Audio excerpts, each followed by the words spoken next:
Are ETFs something you can buy and just leave alone and not? You bet. They don't expire. They're not like futures or options. You can buy one and You're just ride the market. you can ride the market. You can buy one that tracks the S&P 500, the Wilshire 5000. You can pick an index, a market you want, and you can ride with it.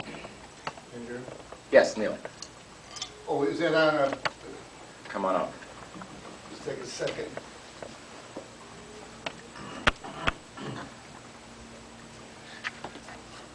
What I like about ETFs is that if you have a good idea, there's an ETF for you.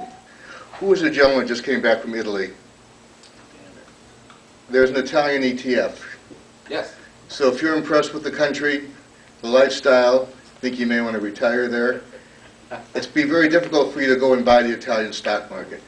Is there anybody here of Irish descent? Right, maybe you know more about, maybe you know more about Ireland than I probably know about Israel. But the Israel has a fund, and they're doing a lot of good work, but in Ireland, their economy is just taking off. So you can actually go ahead and buy an Irish fund and sell an Israeli fund. Let's say you think China's going to be taking off. Let's go into healthcare. How many of you think healthcare is going to be a real problem or a real issue that the government's going to have to face up to?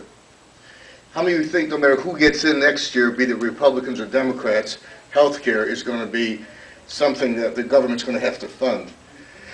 And there's certain companies that are going to benefit from that. Well, you can slice and dice an ETF that will just go after that particular segment. There's financial planners among you right now. We don't sell those funds, but there's people here.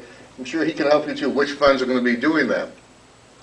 Let's take another example, solar power.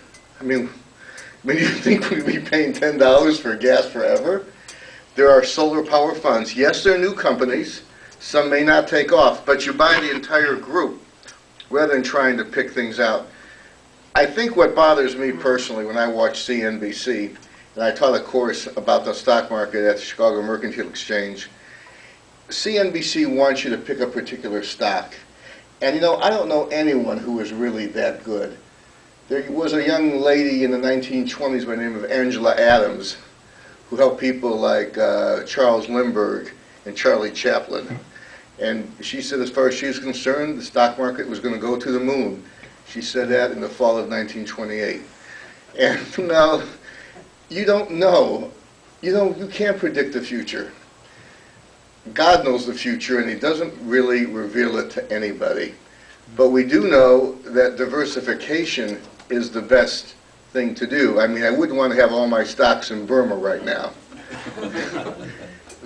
But look at where you think the market's going. And for God's sakes, if you're married, stay married.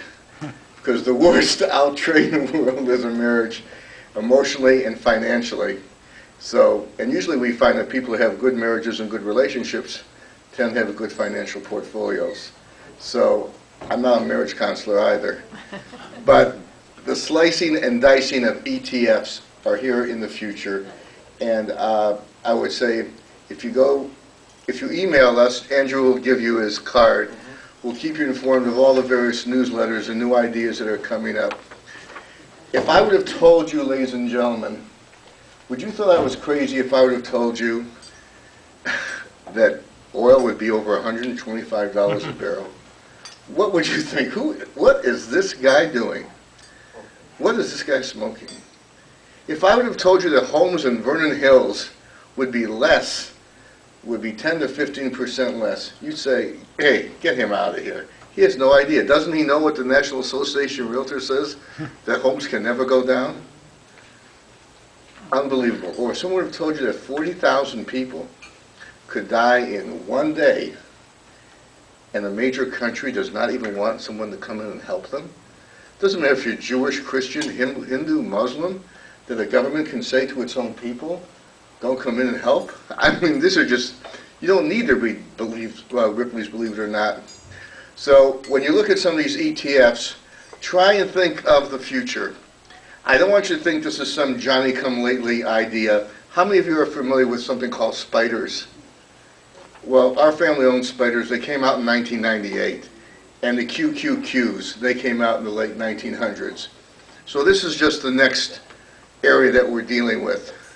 So I would just put ETFs in your quiver, take a look at it, and they're all listed in the Wall Street Journal or Investors Business Daily. Thank you.